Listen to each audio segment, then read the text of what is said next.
Lahat tayong mga tao may kanya-kanyang problema sa buhay. Ngayon, nasa sa atin lang yung kung tayo ay bibigay. 'Di ba? Kasi tayong mga tao talaga, sadyang marupok. Marupok tayo sa lahat ng bagay. Ang tao ay likas na makasalanan at sinungaling. Nasa atin na yun. Ngayon, meron tayong katalinuhan, kaalaman at diskarte sa buhay. So, alam natin ang tama at mali. Ngayon, isasabihin natin sa sarili natin na hindi na natin kaya, isang kamangmangan yun. Dahil kung ikaw mismo may tiwala at takot sa Diyos, hindi mo sasabihin hindi mo kaya. Nandun na yung puwet na oo, bibigay tayo, babagsak tayo. Pero bilang anak ng Diyos, laban lang.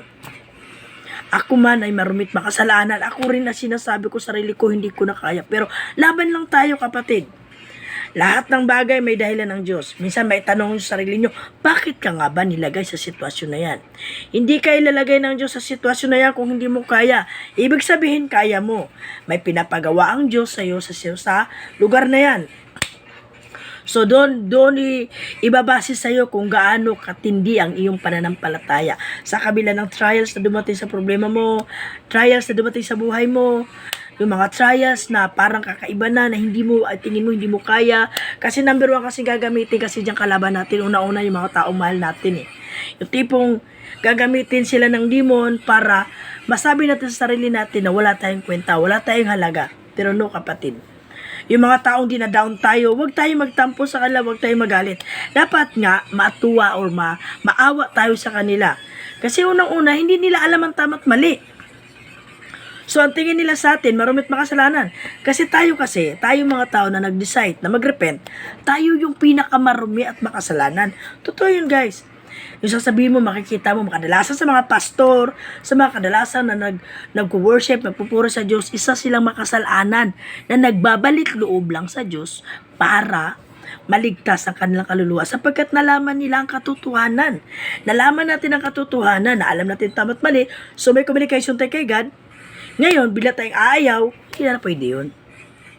Umayaw ka man, kapatid, alam mo na ang tama at mali. So, isa lang ang para natin. Tuloy lang ang laban.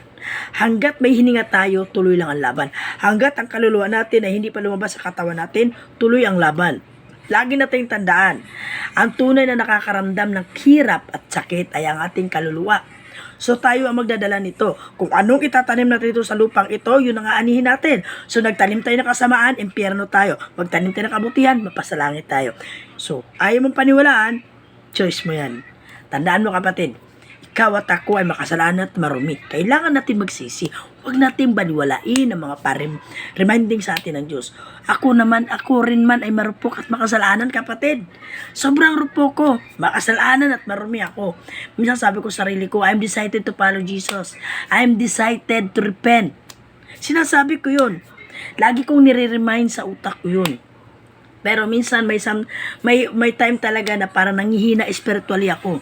Kasi lalo na yung mga taong ginagamit ang demonyo na para bumagsak ang pananampalataya ko. Kasi tayo, mga kapatid, kahinaan kasi natin, yun yung pinapain ng demon.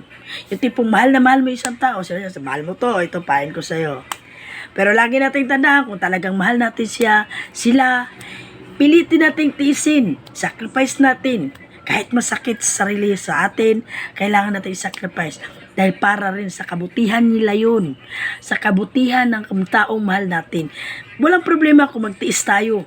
Okay lang sa atin kung medyo mahirapan tayo, malungkot tayo, okay lang.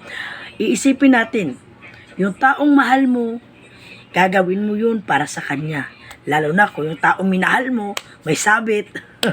You know what I mean? Like may asawa, or I think parang natin same sex lang kayo, yung same lang kayo ng di ba? Nagets yun na siguro yun. So hindi pwede. Bawal yun. Kasi nga, di ba, kung sa Bible kasi nakalagay, una Corinthos chapter 6 verse 9, walang bakla tumoy na nilikhang Diyos. So bawal ka makiapid sa kapwa lalaki, kapwa babae. Bawal ka makipagtalik sa kaibigan mo na may asawa na, o kumari mo, o sino pang person dyan, di ba? Nakakatawa pakinggan pero itong katotohanan. Lagi nating tandaan, masarap ang bawal. Ang dulo nito ay kamatayan. Kamatayang spiritually kapatid. Ang espiritu natin ang tunay na nakakaramdam ng sakit. So nasa sa atin yan kung magpapatuloy tayo sa kasamaan. Bagay, tayo naman binibigyan ng Diyos ng choices. So nasa sa atin yun. Gusto natin guminhawa dito sa lupa, ito ang sarap ng feeling. Lahat ng bagay. Lahat tayo, kapatid, pwede tayo maging malaya. Pwede tayo mag-desisyon sa buhay natin. Gusto mo maging masaya. Gusto mo maging magsarap ang sitwasyon mo. So, siyempre, walang problema. Choice mo yan. Choice natin to. So, gusto mo maglaklak, maghapon. Gusto mo magpakasarap sa buhay mo. Yung tipong salary mo, sariling gastos mo lang. Sige, malaya ka. Walang problema. Ikaw ang magdadala nun. So, bago mo gawin, isip-isip. More times, isip. Dahil alalahanin natin, ang buhay natin ay isa lang. Sa oras na magkamali ka at ang kaluluwa mo ay bumigay sa katawan mo, wala nang pag-asa yan, kapatid. Yung tipong tira ka ng tira, hindi mo iniisip ang kapahamakan darating sa buhay natin, sa buhay mo, sa buhay ko. Laki nating tandaan, God always reminding us, repent all. You and me, kailangan mag-repent. Makasalanan ako at marumi. Tulad mo, kapatid. Kaya huwag mo sabihin na, marumi at makasalanan ako, nakakaya na mo. No! Bumaba ang Diyos para sa ating mga makasalanan, hindi sa mga tao matitino. Sa totoo lang, kapatid, walang taong perfecto sa mundong to. So meron lang talagang tao na mas marumi at makasalanan tulad ko. Kung isa ka sa akin, kapatid, na marusado, marumi at makasalanan, so decided na mag-decide ka na mag-repent. Ando na yung point na mahirap mag-move on. Lalo na kung yung taong mahal na mahal mo, mahirap i-move on sa utak talaga. Sobrang hirap. Pero tiwala lang tayo kay God. Mas masarap yung feeling, yung tipong yung mahal mo, yung tipong nagbabanding pa rin kayo, pero nagbabanding kayo for being a parent, for know something. You know what I mean, diba? Sino makarelate dyan? Masarap yung ganun. Sa ngayon, kailangan natin sacrifice lang ang mga bagay. Sacrifice natin yung mga alam natin na parang mahirap sa buhay natin. Kasi pagdating ng araw, tayo rin mag-aani. Lagi nating tandaan yan. Bago natin mahalin ang sarili natin, God first. And then, mahalin natin sarili natin. Kasi sasabihin mo, mahal ko ang Diyos. Pero sarili mo, pinapabayaan mo. Para mo rin sinasabi na hindi mo mahal ang Diyos. Kasi nungalingan yun. Sasabihin mo, mahal mo ang Diyos. Pero naisipan mo diba? Papakamatay. Tapos sasabihin mo sa sarili mo, hindi ko na kaya. So, dinadown mo yung self mo. Dapat up mo. Sasabihin sa'yo, wala kang pera. No, don't be allowed. May pera ako. Marami akong pera. Kahit alam mo sa sarili mong hirap ka, go ahead lang. Walang susuko. Sasabihin ng tao sa'yo, magbabago ka, marumit makasalanan ka naman. Wala kang ganun. Okay lang yan, hayaan mo lang sila. Tipong dinadown ka nila. Sige, matuwa ka lang. Yung kinakawawa ka nila, kawaan mo lang sila.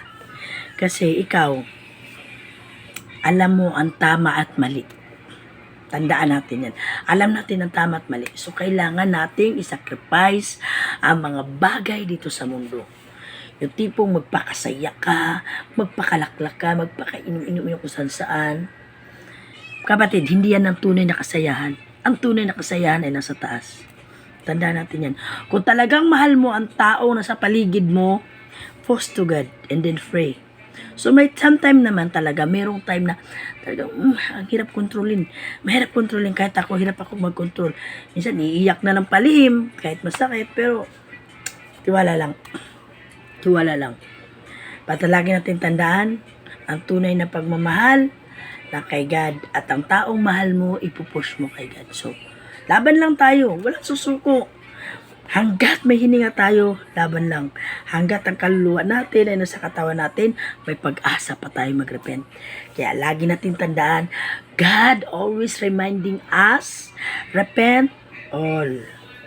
Thank you for watching, guys.